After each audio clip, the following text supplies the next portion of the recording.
Bonjour à tous. Alors, aujourd'hui au programme, mécanique de Newton, mouvement dans un champ de pesanteur uniforme. Donc, ça va concerner tout ce qui est l'étude de la trajectoire d'objets.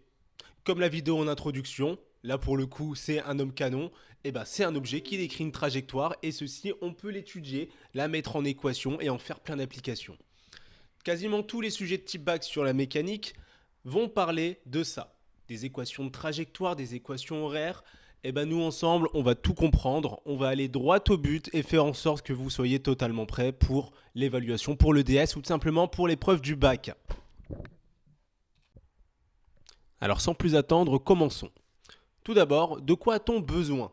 Qu'est-ce qui va nous servir à comprendre ce chapitre, à faire les applications en ayant une véritable compréhension de ce qu'on fait? Que ce ne soit pas du par cœur, que ce soit limpide et qu'on puisse s'adapter à tout un éventail de questions qui tombent durant les épreuves. Voici donc notre boîte à outils. Elle va nous suivre durant toute l'explication du cours et également durant les applications. Et ce sont les notions, les formules que vous devez connaître par cœur et également que vous devez savoir appliquer. Ça va être ça le plus important. Alors on y va. Tout d'abord, on a la seconde loi de Newton que vous avez vue en cours. Donc somme des forces égale masse fois accélération. Donc qu'est-ce que ça veut dire? Tout simplement, quel est le système que nous étudions? Un ballon de foot, une balle de golf, un vaisseau spatial, peu importe. Ce qui est important, c'est de comprendre, on étudie le mouvement de quel objet. Et donc, somme des forces égale ma, ça consiste à faire l'inventaire de toutes les forces qui s'appliquent sur cet objet. Et donc, admettons, je prends une balle de golf. Quelles sont les forces qui s'appliquent sur ma balle? Le poids et également les forces de frottement. Le reste, on va négliger. D'ailleurs, les forces de frottement aussi seront souvent négligées. Mais pour l'exemple, on va le garder. Donc, à ce moment-là, comment s'écrira la formule? Tout simplement, le terme somme des forces, on le remplace par P plus petit f. Comme son nom l'indique, c'est tout simplement la somme des forces. Nous avons ensuite tout simplement la formule du poids, donc le poids qui reviendra tout le temps, surtout dans cette partie, champ de pesanteur uniforme. Ça signifie que la force sur laquelle on va se baser, ce sera toujours le poids. P égale mg. C'est une formule, rien de compliqué. G, c'est en mètres par seconde au carré. Et surtout la masse M, il faut faire attention, la masse est en kilos. Ne vous faites pas avoir avec les grammes. Après cela, nous avons le vecteur vitesse. Donc c'est important de connaître le vecteur vitesse, surtout le vecteur vitesse initial. Vous voyez ce petit schéma, vous le retrouverez dans tous les exercices. Et il y a un moment où vous devrez être capable de connaître les coordonnées de ce vecteur vitesse. Ça, on le verra en détail plus loin. Et donc, ce qu'il y a à savoir, c'est que les coordonnées du vecteur vitesse initial V0, c'est V0 cos alpha en X, V0 sin alpha en Y, à connaître absolument. Ensuite, la relation entre l'accélération, la vitesse, la position, respectivement le vecteur A, V et OM. Donc, vous voyez les deux formules. Tout d'abord, on a A égale D de V sur dt. Qu'est-ce que ça veut dire? C'est très simple. Ça veut dire que l'accélération, c'est la dérivée de la vitesse par rapport au temps. C'est une dérivée, exactement comme en maths. Si je vous donne l'expression de la vitesse, une expression qui sera en fonction de t, qui est notre inconnu, notre variable, pour trouver l'accélération, il suffit de dériver, exactement comme on le fait en maths avec les x. Sauf que là, ce n'est pas des x, c'est des t. Et même principe avec la vitesse. La vitesse, c'est la dérivée de la position. Et donc, on verra comment on utilise ça par la suite dans les exercices. Vous verrez qu'on ne fera jamais de dérivée. On fera des primitives. D'ailleurs, en parlant de primitives, voici tout ce qu'il y a à savoir en mécanique sur les primitives. Alors, c'est aussi un chapitre de maths, maths spé ou maths complémentaires. Les deux, normalement, pour ceux qui le font. Ici, c'est une forme assez simplifiée de la primitive, puisque, comme vous le voyez, il n'y a que 3 lignes à connaître, en fait. C'est très très simple. Simplement, si vous avez 0 et qu'il faut faire une primitive, vous aurez une constante, qu'on appellera C. Si vous avez une constante et que vous devez faire une primitive, ce sera la constante fois T plus une autre constante qui sera à déterminer. Et enfin, la dernière forme, quand vous avez un terme où il y a déjà un T, une constante fois T, C fois T, La primitive sera tout simplement 7t carré sur 2, plus, encore une fois, une autre constante qui sera à déterminer. Donc ce qu'il y a à comprendre avec la primitive, c'est juste ça. C'est une recette de cuisine à appliquer. Et la primitive, concrètement, c'est l'inverse de la dérivée. C'est dans l'autre sens, en fait. Voilà pour les outils de base. Après, il faut savoir que on sera dans un référentiel terrestre galiléen. Ce sera à noter, c'est important. Et enfin, voilà, petite astuce qui peut servir. Si vous devez passer de mètres par seconde à kilomètre/heure, voici une astuce de conversion qui permet d'aller beaucoup plus vite. Et sans transition, place à l'application. Donc, on va voir un exemple concret aujourd'hui. Celui qui fait référence à la vidéo au tout début. Donc, l'homme canon qui trace une certaine trajectoire pour atteindre le filet. Et bien justement, c'est tombé au bac. Bac 2024, centre étranger, ça va nous servir d'exemple. C'est un sujet très classique, avec vraiment les questions qui reviennent le plus souvent. Là, on est sur le premier niveau. Vous allez voir que c'est tout à fait abordable. Et donc, on va étudier cette trajectoire.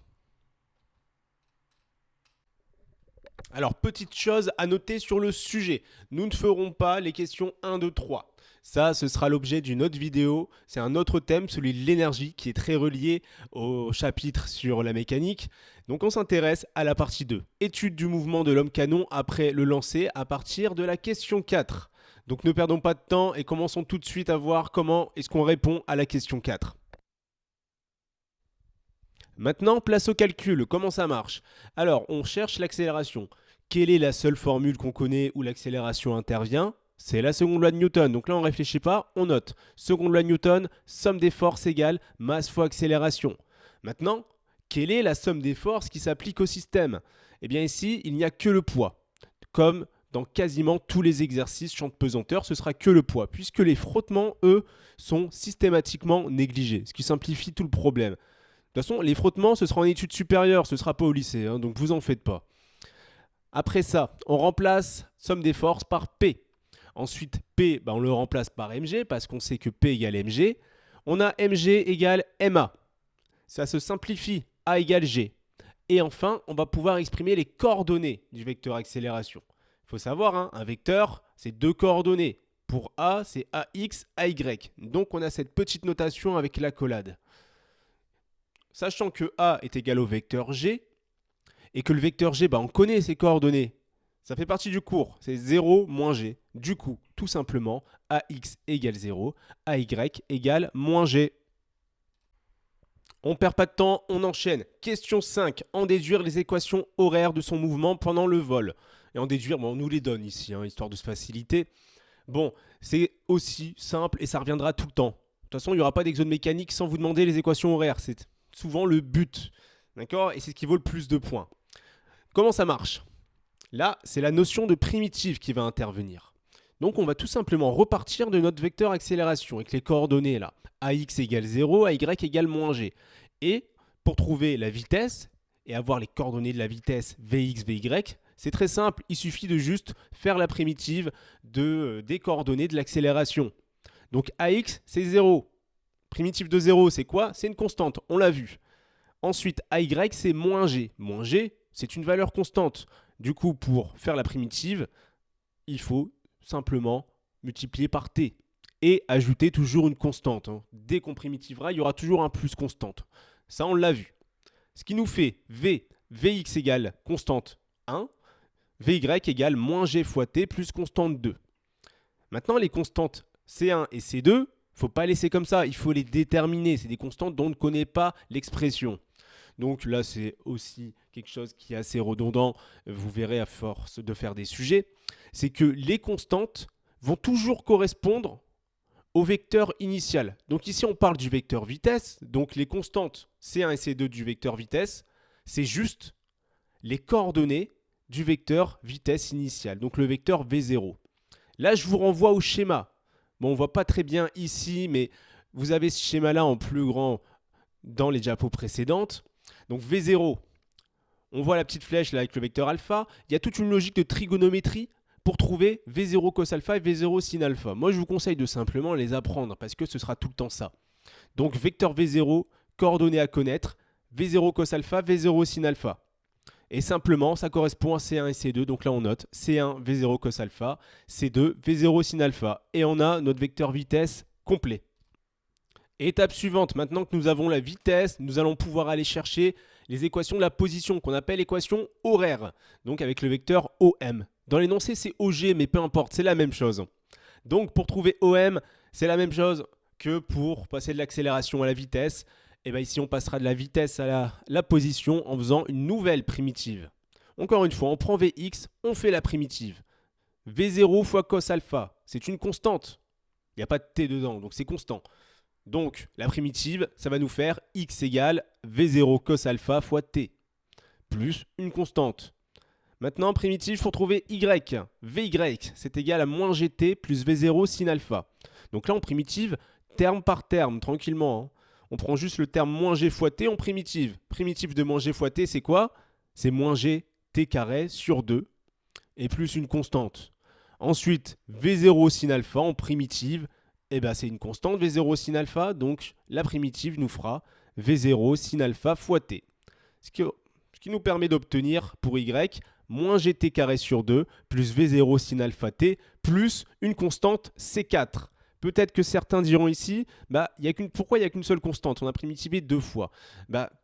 C'est simple, les constantes, on les met ensemble. Effectivement, il y a une constante à chaque fois qu'on primitive, mais ici, comme c'est des constantes qui s'ajoutent, on peut tout mettre sous une seule constante qu'on appelle constante C4. Et voilà pour les équations de la position. Encore une fois, il faut déterminer ces constantes C3 et C4. Donc à l'image de la vitesse où on a regardé la vitesse initiale, ici nous allons regarder la position initiale. Voilà, l'idée c'est ça à chaque fois, c'est qu'on va voir c'est quoi les coordonnées du vecteur à l'instant t égale 0, au tout début, initial du coup. Donc pour ça, on regarde les coordonnées de la position de départ, on va sur le schéma et sur le schéma, on voit que la position de départ, c'est 0 en x et h en ordonnée. C'est pour ça qu'on a x égale V0 cos alpha t et y égale moins gt carré sur 2 plus V0 sin alpha t plus h. Question 7. En déduire la valeur sur la durée TV du vol, puis celle de la longueur XV de la portée. On s'intéresse d'abord au temps. Donc c'est tout simplement le temps nécessaire à ce qu'on atteigne le filet. Alors comment on va s'y prendre? On va prendre notre équation horaire. Donc y égale moins gt carré sur 2 plus V0 sin alpha t plus h, qui nous donne la hauteur en fonction du temps. Voilà, c'est bien, on cherche un temps, on utilise une équation où le temps intervient. Alors, qu'est-ce qu'on sait lorsque on atteint le filet? Lorsqu'on atteint le filet, on sait qu'on est à la hauteur forcément h. La hauteur h qui est à 8 mètres. Du coup, on part de ça. Yt égale h. Ok. On sait que y, c'est moins gt carré sur 2 plus V0 sin alpha t plus h. Donc, on remplace. Ce qui nous fait une équation. Là, on voit qu'on a les h de part et d'autre qui s'annulent. Et ensuite, on continue les étapes. L'étape suivante, qu'est-ce que je fais? Je divise par t. Parce que je vois qu'il y a t sur chacun des termes, ça va tout me simplifier de tout diviser par t. Ce qui me fait moins gt sur 2 plus V0 sin alpha égale 0. Et ça, c'est facile à résoudre. Nous, on cherche le t, on l'isole. T égale 2V0 sin alpha sur g. Maintenant, il nous reste encore à déterminer xv, qu'on appelle la portée. Alors ça, c'est quoi? C'est la distance qu'on a parcourue avant d'atteindre le filet. Enfin, qu'on a parcouru, que l'objet a parcouru. Ici, la personne qui s'est foutue dans un canon et qui doit être sacrément perché. Enfin bref, comment est-ce qu'on va déterminer cette distance? Là, en fait, c'est pas si compliqué qu'on peut le penser. Parce que nous, on a déjà trouvé le temps qu'il faut pour atteindre le filet. Et reprenez vos équations horaires. Ces équations horaires, ce sont des outils qui nous servent justement à répondre à ce genre de questions-là. Les équations horaires, on a une équation horaire sur x et sur y. Donc x qui représente la distance en fonction du temps et y qui représente la hauteur en fonction du temps. Nous, on cherche la distance, donc on va plutôt s'intéresser au x. X égale V0 cos alpha fois t. Et il se trouve que le t, on vient de le trouver, puisque ce t-là, c'est le temps qu'il faut pour atteindre le filet. Donc, en fait, ça apparaît assez simple ici. Il suffit de remplacer le t dans l'équation horaire de x par ce qu'on a trouvé. Donc du coup, x égale V0 cos alpha t. On remplace le t par 2v0 sin alpha sur g, ce qui nous donne, lorsqu'on simplifie le tout, xv égale 2v0 carré fois cos alpha fois sin alpha. Et la question 7 est terminée. Place à la question 8. Comparez la longueur estimée par ce modèle avec la longueur du record homologué ce jour-là de 56,64 mètres. Donc, le record est de 56,64 mètres. Combien allons-nous trouver avec le modèle? C'est la question. Donc là, c'est une simple application numérique. On a déjà tout. Donc V0, on remplace, c'est 31. Alpha, c'est 45. Et puis voilà, on va trouver X avec ça. Si on fait l'application numérique, on trouve X égale 98 mètres. Si vous ne trouvez pas la même chose, c'est peut-être que votre calculatrice n'est pas réglée en degrés, mais en radians. Faites attention, ça arrive très souvent. Alors, on voit que ce n'est pas du tout la même valeur pour le coup. On a presque le double. Et après, on nous demande de déterminer si le modèle de la chute, etc. est adapté. Bon, voilà, globalement, là, ce qu'on demande, c'est une explication. Pourquoi est-ce qu'on ne trouve pas la même chose? Bon, ici, la question, elle n'est pas compliquée et dans quasiment tous les cas, la réponse ce sera toujours la même. C'est la question des frottements parce que nous, on a négligé les frottements. Sauf que les frottements, ça a une influence clairement non négligeable.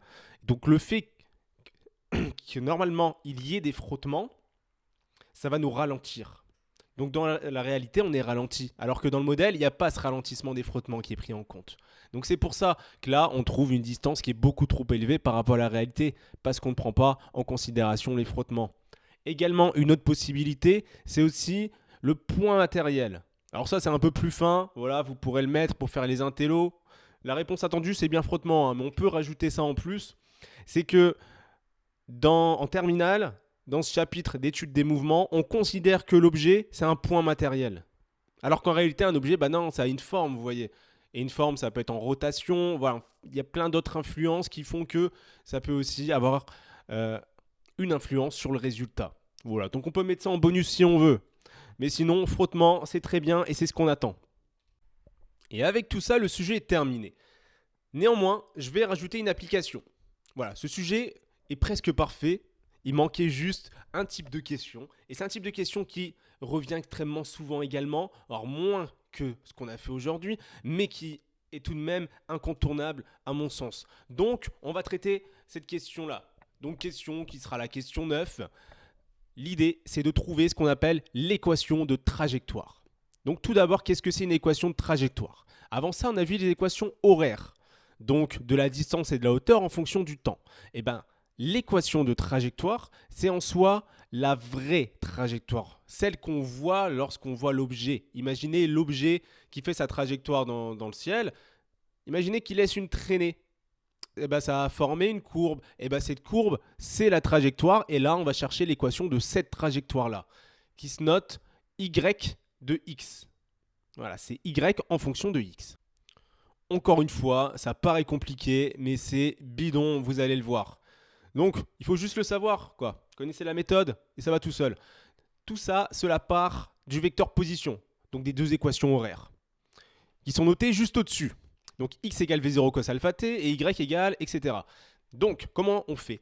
Tout d'abord, première étape, vous allez isoler le t dans la première équation, celle avec le x. X égale v0 cos alpha t, donc t égale x sur v0 cos alpha. Maintenant, ce t-là, donc, on va le réinjecter dans la deuxième équation avec le y. Vous voyez, on a isolé t. T égale x sur v0 cos alpha. Et il y a des t dans la deuxième équation. Et bien, on va les remplacer, tout bêtement. Ce qui va nous faire y égale, qui est normalement égal à moins gt carré sur 2. On remplace t, et ça va faire moins g x carré sur 2v0 carré cos carré alpha, plus v0 sin alpha x sur v0 cos alpha. Donc voilà, vous voyez qu'à la place du t, on a écrit x sur v0 cos alpha, puisque c'est ce qu'on a isolé juste au-dessus. Et enfin, plus h, le h il est tout seul, voilà, il fait pas chier. On le laisse comme il est, c'est très bien.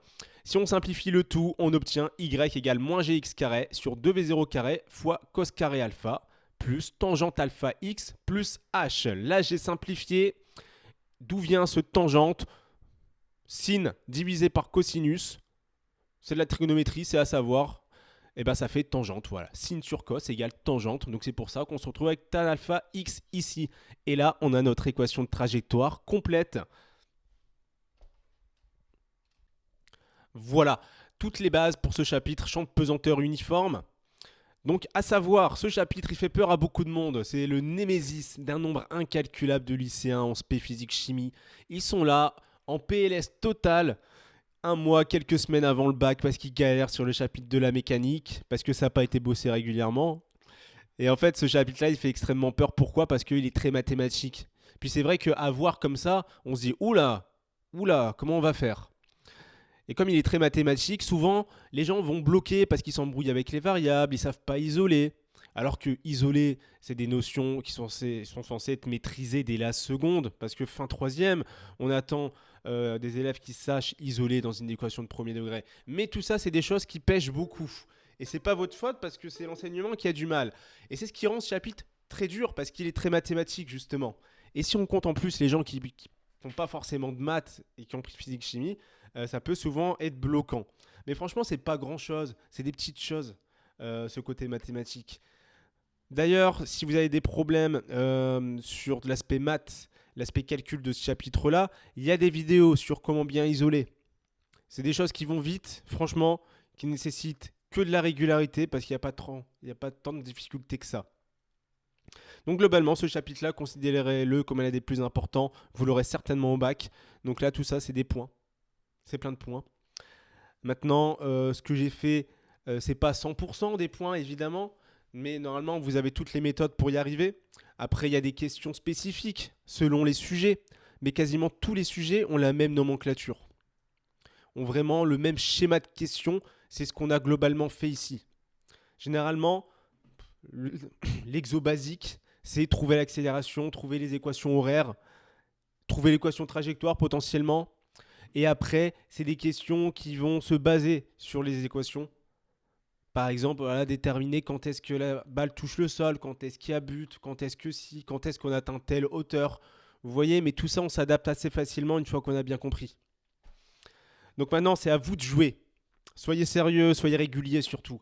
C'est pas une question de temps de travail, c'est plus une question de régularité. Donc ça, il faut que vous le refassiez. Refaites le sujet là, vous le trouvez facilement sur la police, c'est le sujet de l'homme canon. Refaites-le tout seul, faites d'autres sujets et voyez si vraiment c'est maîtrisé.